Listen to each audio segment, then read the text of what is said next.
Ya, en honor al tiempo y para irnos luego más temprano, vamos a retomar. ¿Qué nos corresponde ahora analizar? Las compatibilidades. ¿Me escucha bien, no es cierto?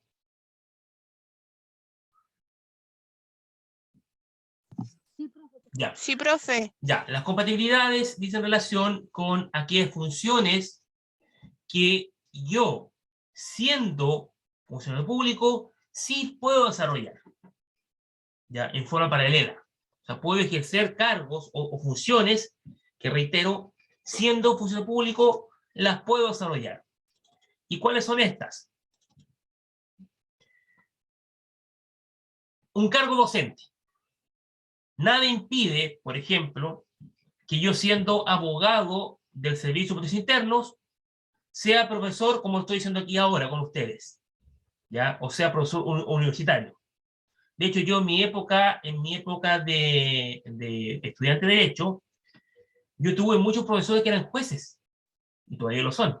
Entonces, jueces, funcionarios públicos, hacían clases en la universidad, no hay ningún inconveniente. Y agradecido que hayan sido jueces, porque las clases eran sumamente didácticas, con mucho ejemplo, a diferencia cuando tenía otro profesor que solamente era abogado por profesión libre, se notaba un poco la diferencia, lo reconozco. O sea, yo agradecía que eran jueces. Y en ese sentido, como le digo yo, no hay ningún inconveniente de que una persona que sea funcionario público pueda desempeñar en forma paralela el cargo de docente, ¿ya?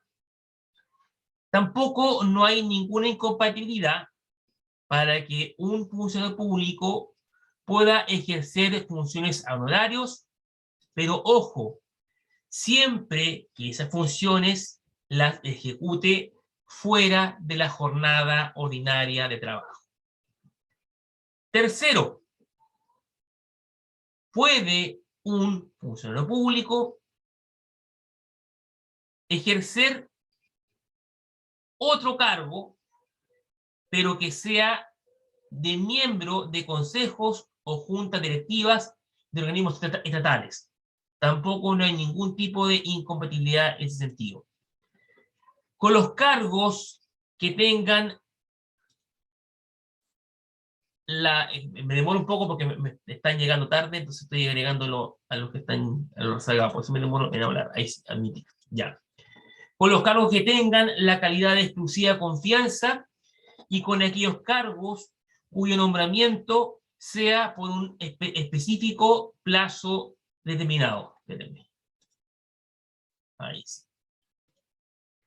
Y finalmente, no hay ningún inconveniente en que un funcionario público, junto con desempeñar la función pública, ejecute cargos de directivos superiores de los establecimientos de educación superior del Estado. Por ejemplo, que yo, siendo abogado del Servicio de Protección Internos, sea a la vez rector de la Universidad de Chile, por ejemplo, o rector de la Universidad del Biobío. ¿Y por qué nombro a estas dos instituciones? Porque son instituciones de educación superior del Estado. No así, por ejemplo, rector de la Universidad de Concepción o de la Universidad Católica, porque esas son instituciones privadas, ¿ya? Podrán ser de consejo de rectores, pero son instituciones privadas. ¿Qué nos corresponde ahora? Estudiar la responsabilidad que recae sobre los hombros del funcionario público, pero mirado ahora del punto de vista administrativo.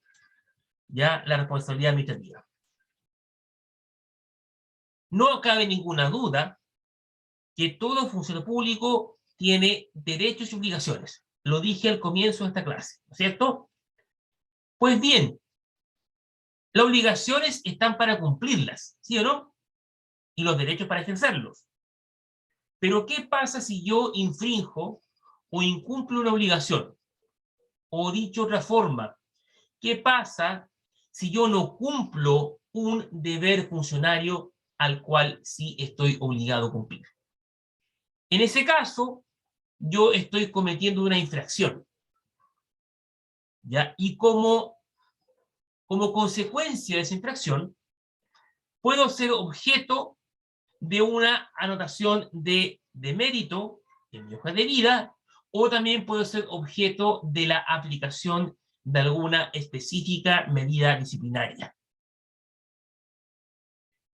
El funcionario, repito, el funcionario que incurra en alguna falta de sus obligaciones, esto es, el funcionario que incurra en alguna responsabilidad administrativa, en el caso en que la infracción a sus deberes y obligaciones fuere susceptible de alguna medida disciplinaria, esa infracción deberá ser acreditada.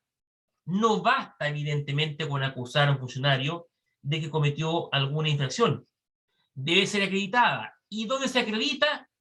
En un sumario, ya en un sumario administrativo, en una investigación sumaria. Ahí, solo ahí, se debe acreditar si ese funcionario cometió o no cometió la acción que le están imputando. Y la sanción administrativa que se le aplica al funcionario es independiente de la eventual responsabilidad civil y penal que pueda recaer sobre ese funcionario. También será independiente de las actuaciones o resoluciones, tales como el archivo provisional, la aplicación del principio de oportunidad, la suspensión condicional del procedimiento, etcétera, etcétera, etcétera. O sea, ¿qué quiero decir con esto? Que la responsabilidad administrativa, la responsabilidad penal y la responsabilidad civil de un funcionario público van por cuerda separada, ¿ya? No porque yo quede libre de polvo y paja, administrativamente hablando, significa que quede libre desde un punto de vista civil y penal. Dicho de otra forma, nada impide que yo pueda ser condenado a pagar un monto por indemnización de perjuicios, responsabilidad civil, y quede libre de la responsabilidad administrativa. Nada impide tampoco que yo pueda ser culpable de un delito y quede libre de la responsabilidad administrativa. O al revés, que yo sea considerado culpable, o no culpable, sino que sea considerado responsable, mejor dicho, administrativamente hablando, y por lo contrario, salga libre de polvo y paja de una acusación penal o de una acusación civil. Ahora bien, si la acción que cometió ese funcionario es de tal magnitud, es tan grave, que amerita que se le aplique la medida de destitución como consecuencia de algún hecho que eventualmente revista carácter de delito, y resulta que, verificada la acusación penal, verificado el juicio penal, ese personaje, esa persona, resulta absuelto o sobreseído por no constituir delito los hechos que se le acusan, el funcionario entonces deberá ser automáticamente reincorporado a la institución y al cargo que desempeñaba ya a la fecha de la institución o de otra igual jerarquía. ¿Ya? En este caso que estoy diciendo acá,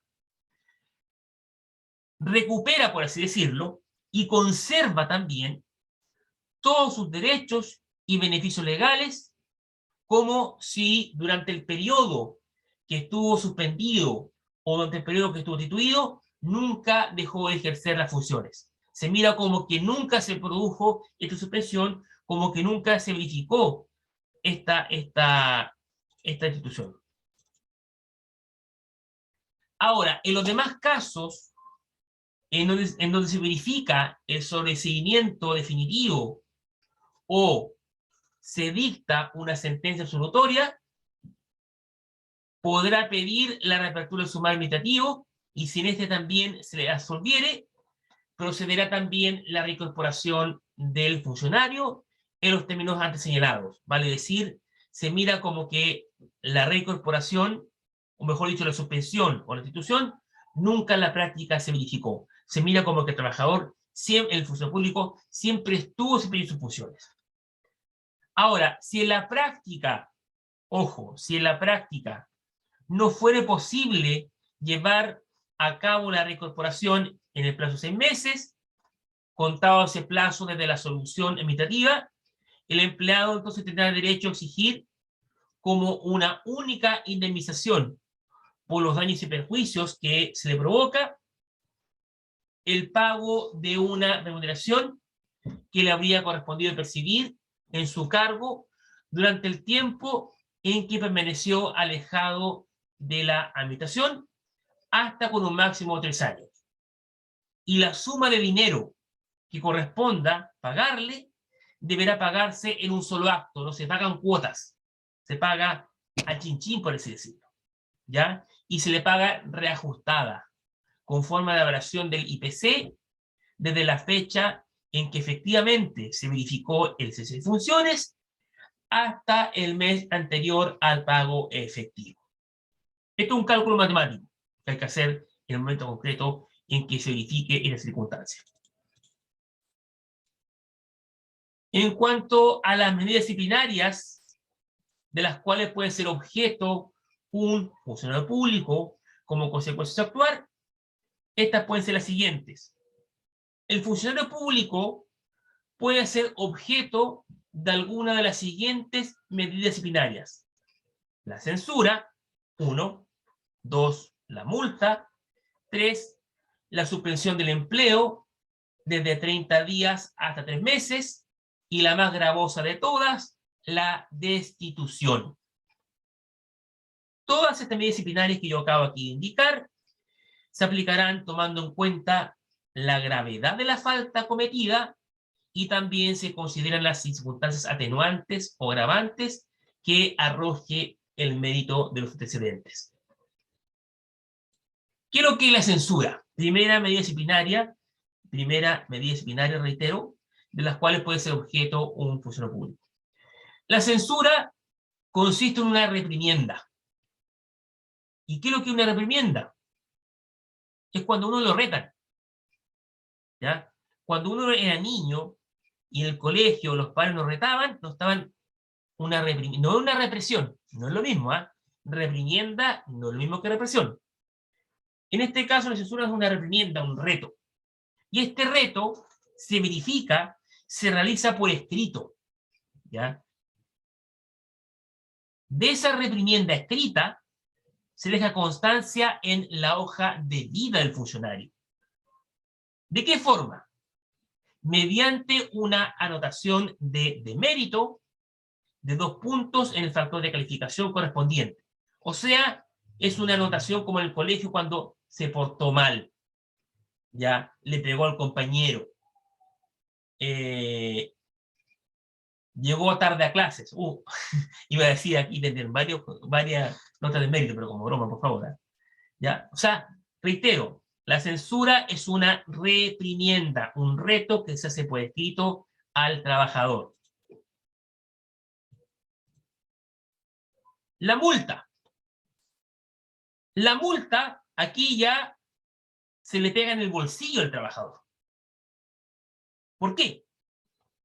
Porque en la multa se le quita plata, parte de la remuneración mensual al trabajador público.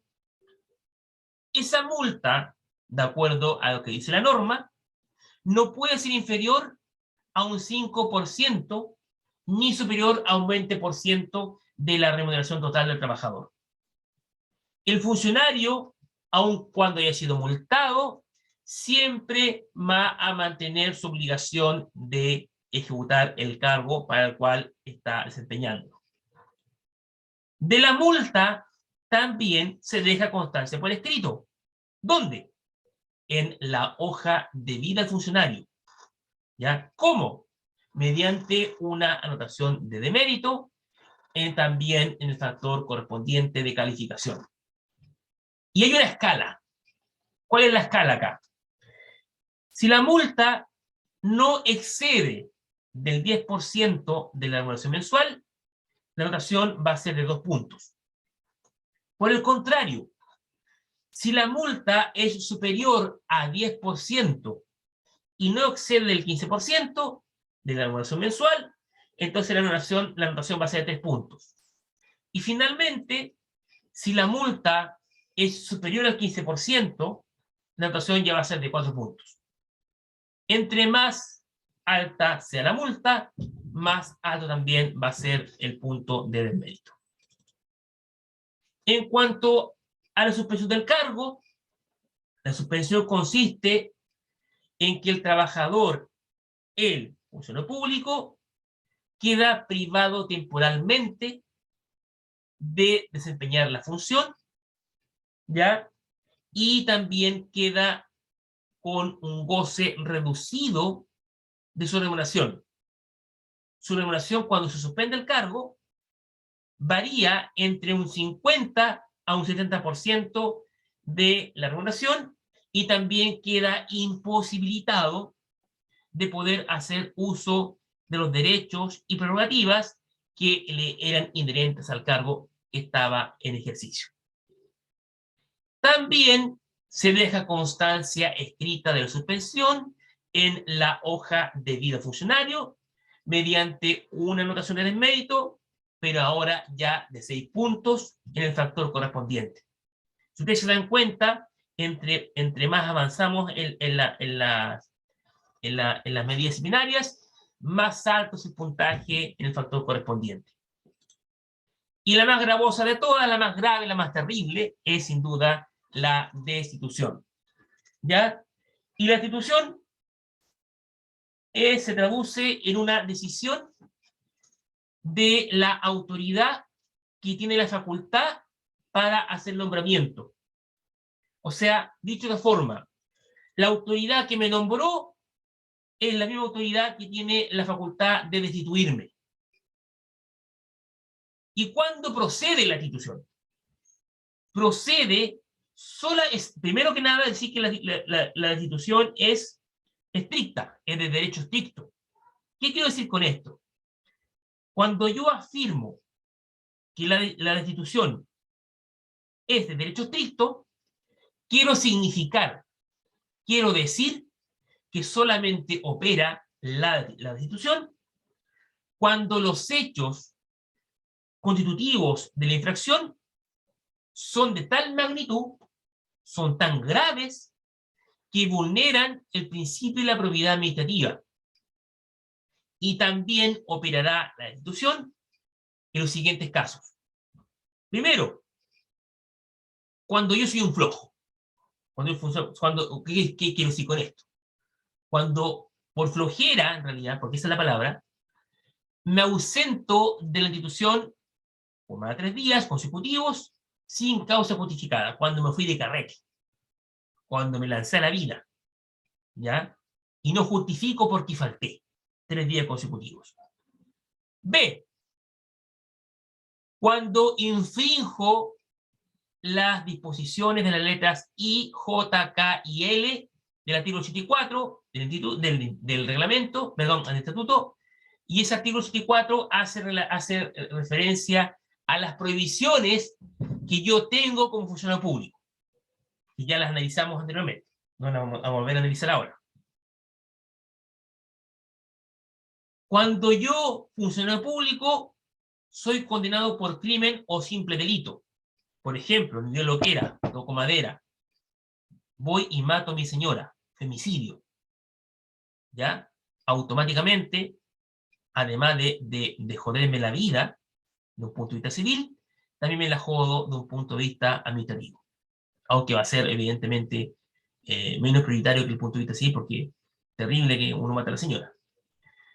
También voy a ser objeto de destitución cuando efectúo denuncias de irregularidades o de faltas al principio de probidad, en donde yo afirmo y sostengo que tengo conocimiento de ello, y sin fundamento, sin ser fundada esas denuncias, y respecto de las cuales finalmente se comprueba que mi denuncia fue falsa, ¿ya? O que la hice con el ánimo deliberado, dice la ley, de perjudicar al denunciado. O sea, yo vengo acá y digo, doña Camila Espejo, la estoy mirando acá, por eso la pongo de ejemplo, reitero, se robó la plata. Y esa denuncia la hago exclusivamente para perjudicarla. Ahí también puedo ser objeto de la institución. ¿Ya? Y el bolsillo payaso, la última causal, es en los demás casos contemplados en el estatuto o leyes especiales. Sumario administrativo. El temido sumario administrativo. Eso es lo que vamos a estudiar ahora. Hay una denuncia. Ahí, en este caso estamos ahora. ¿Ya? Y se abre una investigación. Y en el transcurso de esta investigación se constata que el hecho denunciado, disculpen, reviste una mayor gravedad, se pondrá término a este procedimiento de aplicación de sanciones y se dispondrá derechamente lo que aquí vamos a estudiar ahora, que es lo que conocemos como sumario administrativo. O sea, el sumario administrativo, dicho en palabras simples, va a ejecutarse, va a operar cuando los hechos de los cuales me están acusando son graves. Aquí ya pasó de castaño oscuro la cosa. ¿Ya? Cuando ya merita una investigación porque el hecho ya es grave, gravísimo. Aquí algo pasó.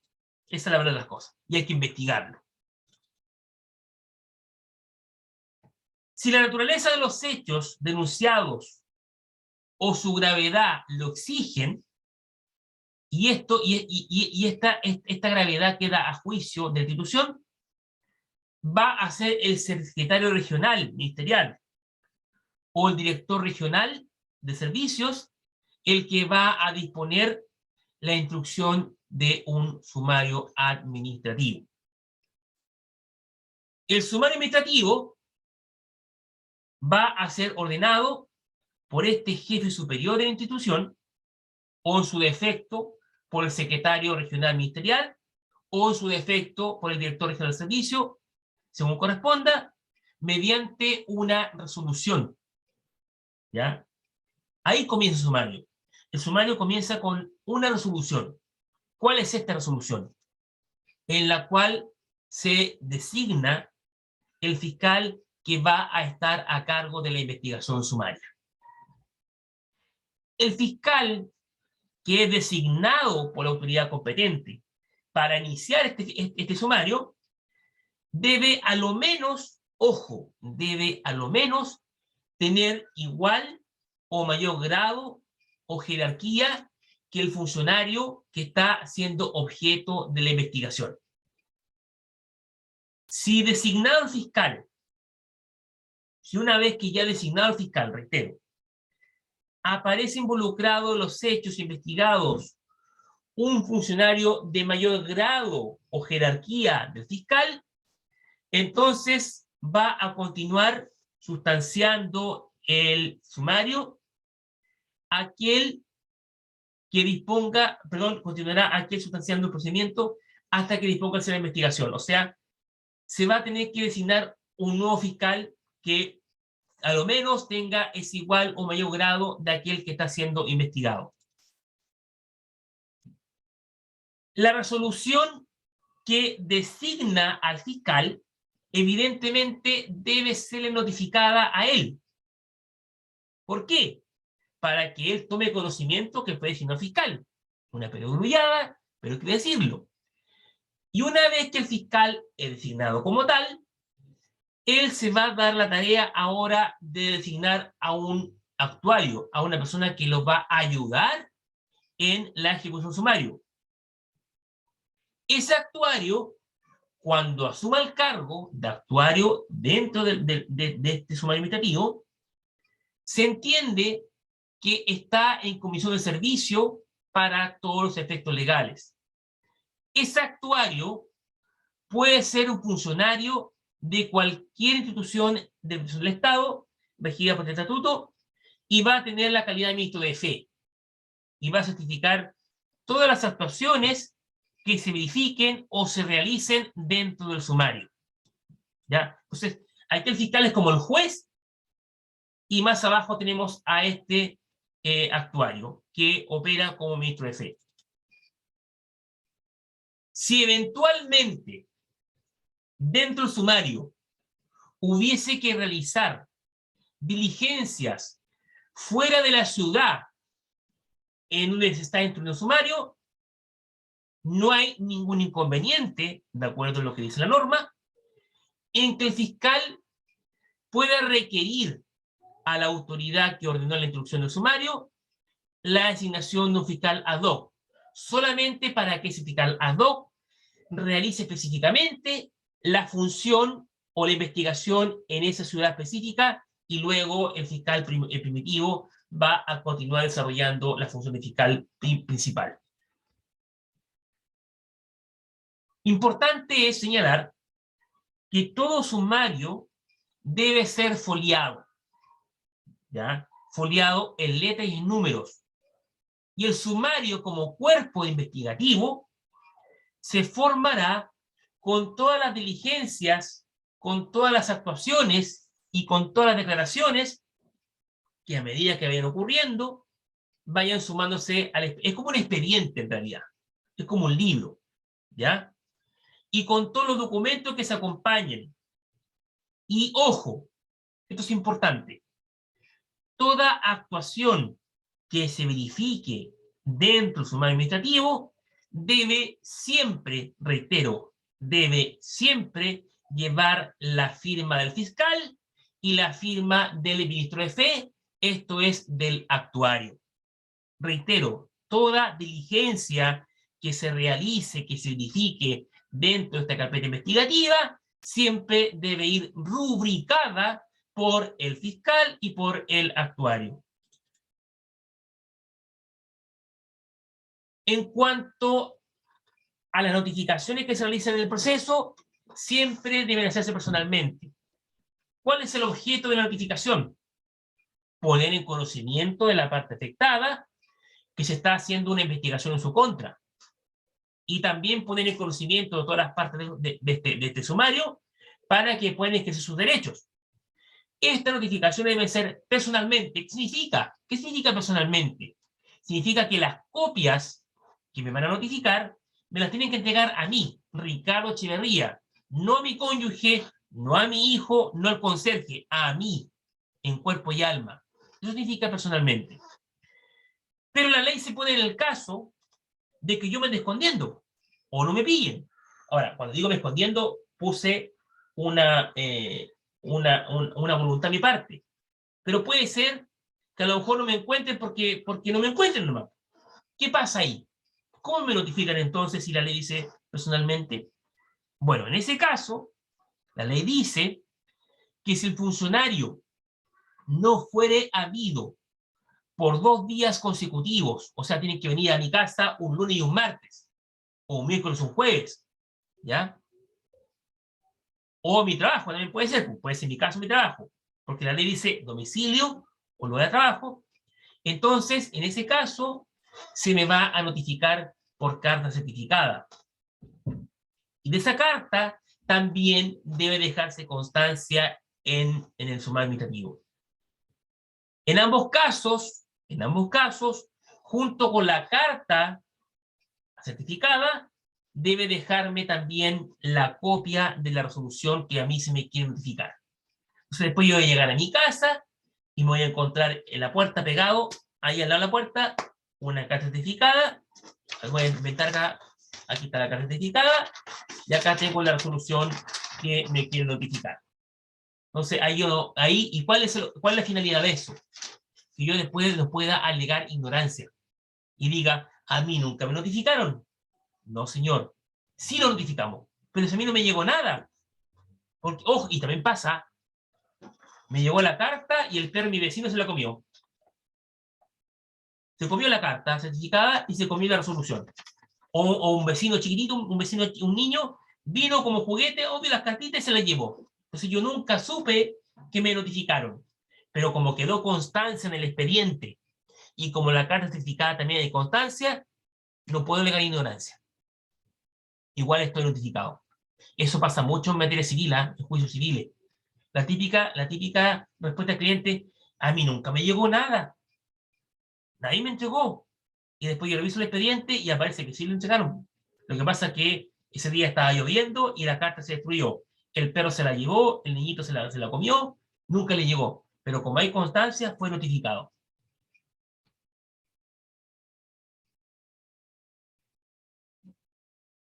Aquí el funcionario que es citado a declarar ante el fiscal deberá en su primera comparecencia fijar un domicilio conocido dentro del radio urbano que la fiscalía ejerce sus funciones. Si a mí, Ricardo Echeverría, me citan a declarar, yo, cuando llego a declarar, me voy a decir: ¿dónde vive usted, señor Echeverría? Ya, su domicilio. ¿Por qué creen ustedes que me obligan a fijar domicilio? Me obligan a fijar domicilio para después poder notificarme de todas las soluciones en ese domicilio. Y ojo con esto. Si yo después cambio domicilio y no lo informo, me van a seguir notificando el domicilio antiguo. Y no voy a poder alegar ignorancia, porque era mi responsabilidad, reitero, era mi responsabilidad informar que cambié de domicilio. Si yo no lo hago, asumo las consecuencias. Eso también pasa mucho, pasa mucho. La gente dice: a mí no me está llegando ninguna notificación y yo me cambié de casa. ¿Y usted le informó al tribunal? No. Y entonces, el tribunal no es adivino. Usted debiera haber informado. Le sigue llegando la notificación al domicilio antiguo. Ahí recién abren la boca y dicen: vaya rápidamente al tribunal y cambie su domicilio. Y ahí le empiezan a llegar notificaciones. ¿Ya? Ahora, ¿qué pasa si yo fui negligente y no informé en esta primera audiencia un domicilio conocido?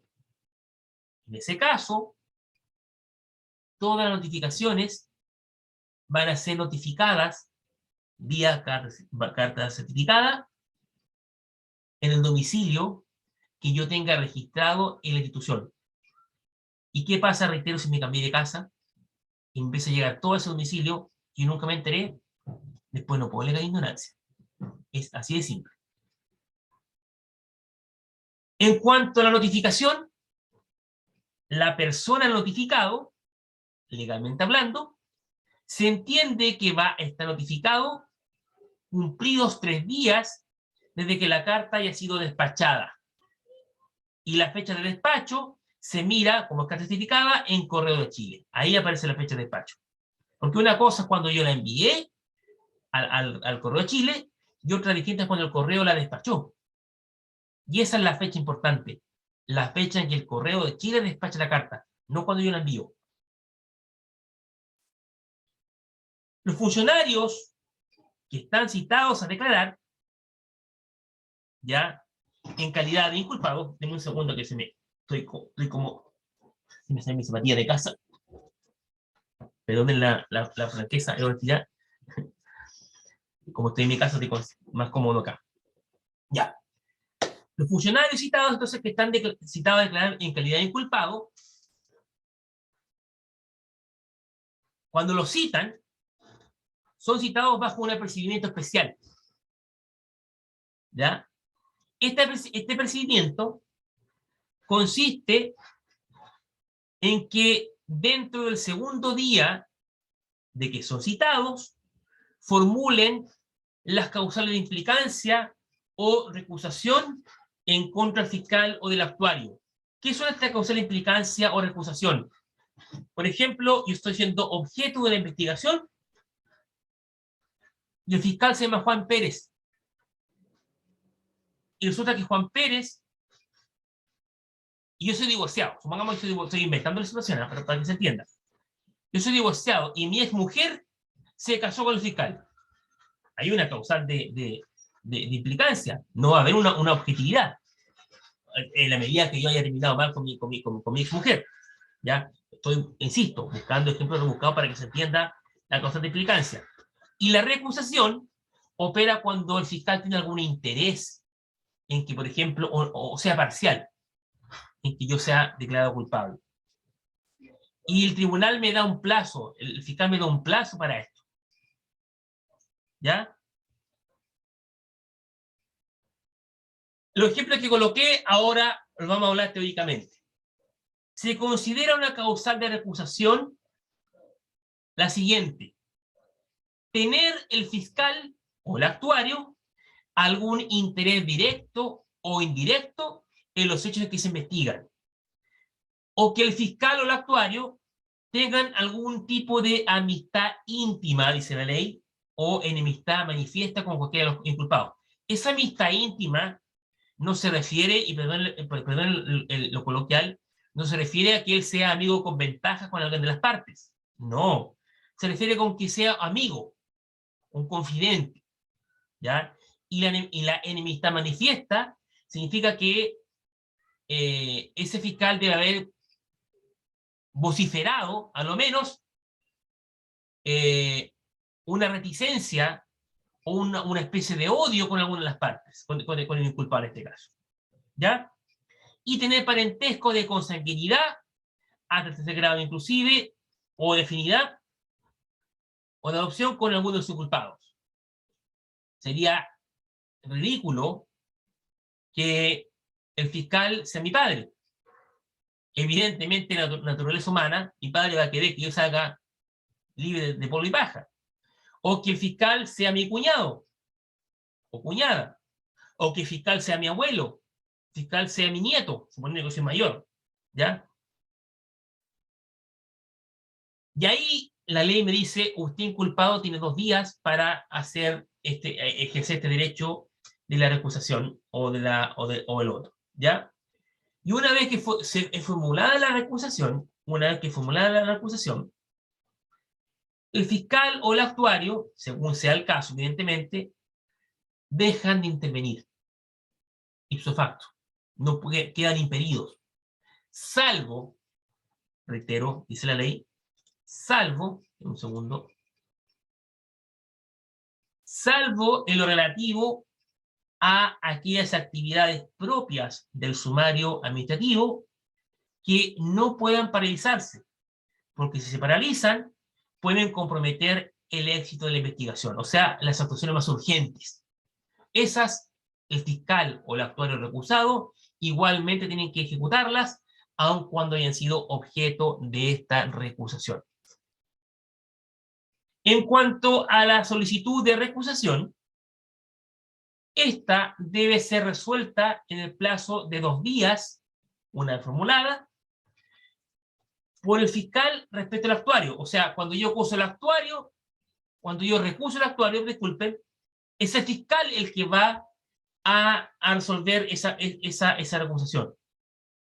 Y cuando yo acuso derechamente al fiscal, evidentemente él no puede ya pronunciarse respecto a una recusación propia. Ahí quien va a decidir la recusación va a ser la autoridad superior que ordenó el sumario. ¿Ya? Y en caso de ser acogida, evidentemente ese actuario, ese fiscal, ser acogida de recusación me refiero, ese fiscal, ese actuario va a dejar de desempeñar funciones y necesariamente tendrá que designarse un nuevo fiscal y un nuevo actuario, o ambos, si ambos fueron objeto de la recusación. ¿Ya? En cuanto a la implicancia, no hay ningún obstáculo en que sea el propio fiscal o el actuario quienes, de iniciativa propia, pueden declarar su implicancia por alguna de las causales mencionadas en el artículo 73. O sea, el mismo fiscal, si yo soy fiscal y resulta que la acusada es doña Camila Espejo, y resulta que yo, por ejemplo, estoy casada con la mamá de doña Camila Espejo, casado con la mamá de Camila Espejo, yo no hay ningún inconveniente que yo diga, momentito, yo declaro mi implicancia, no puedo llevar adelante el